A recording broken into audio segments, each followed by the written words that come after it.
Hello friends, welcome back to Tamil movie reviews. நான் உங்கள் தமிழ். இன்றைக்கி நம்ம 2024 கனடாவில் வெளியான ஃபைட்டர் படத்தோட திரை விமர்சனம் பற்றி தான் பார்க்க போகிறோம். இந்த படம் இப்போதைக்கு தமிழ் டப் பண்ணி கொடுத்துருக்காங்க. தந்தியோன் யூடியூப் சேனலில் பார்த்து என்ஜாய் பண்ணுங்கள்.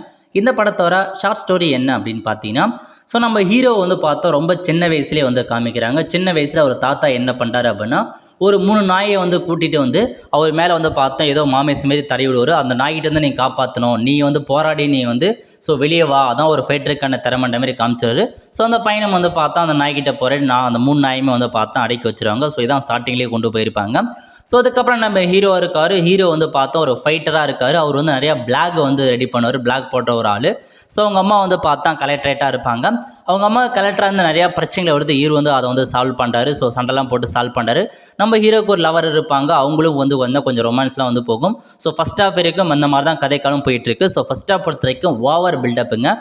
கனடா மூவி எந்த அளவுக்கு எடுத்திருப்பான்னு தெரிஞ்சிருக்கும். அதே மாதிரி தான் இந்த படத்துலையும் ஓவர் பில்டப்பாக இருக்கட்டும், டைலாக்ஸ் ஆகட்டும் ரொம்ப ஒஸ்ட்டாக தான் கொண்டு போயிருக்காங்க. அந்தளவுக்கு இரிட்டேட்டிங்காக தான் படம் இருந்துச்சு.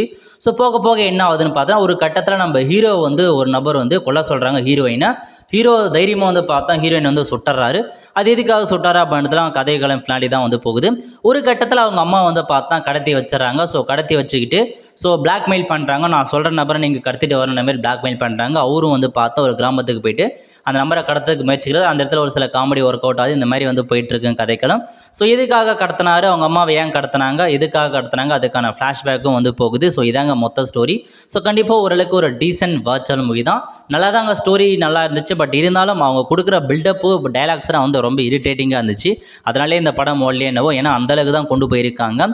நிறையா லாஜிக் இல்லாத சீன்ஸ்லாம் நிறையா கொண்டு போயிருக்காங்க. பட் ஸ்டோரி வைஸ் கொஞ்சம் நல்லா தான் இருந்துச்சு. இன்னும் பெட்டராக எடுத்துருக்கலாமோ அப்படின்றது தான். எல்லாருமே இந்த ஸ்டோரி பார்த்தா தமிழ் படத்தில் பல படங்கள் நம்ம பார்த்துருப்போம். அதே ஸ்டோரி தான். பட் ஓரளவுக்கு டீசென்ட் வாட்சல் மூவி தான். ஒன் டைம் நீங்கள் பார்க்கலாம். ஓரளவுக்கு காமெடியாக இருக்கட்டும் நல்லாவே கொண்டு போயிருக்காங்க. கதைக்கெல்லாம் நல்லா இருந்துச்சு. ஃபைனலாக பார்த்தா ட்விஸ்ட் வச்சுருப்பாங்க. அந்த ட்விஸ்ட் நீங்கள் முன்னாடியே கணிச்சிட்டு இருப்பீங்க. இதாங்க மொத்த படம். இந்த படம் பிடிச்சவங்க லைக் பண்ணுங்கள். அடுத்து ஒரு நல்ல மூவி அப்டேட் சந்திப்போம். நன்றி, வணக்கம்.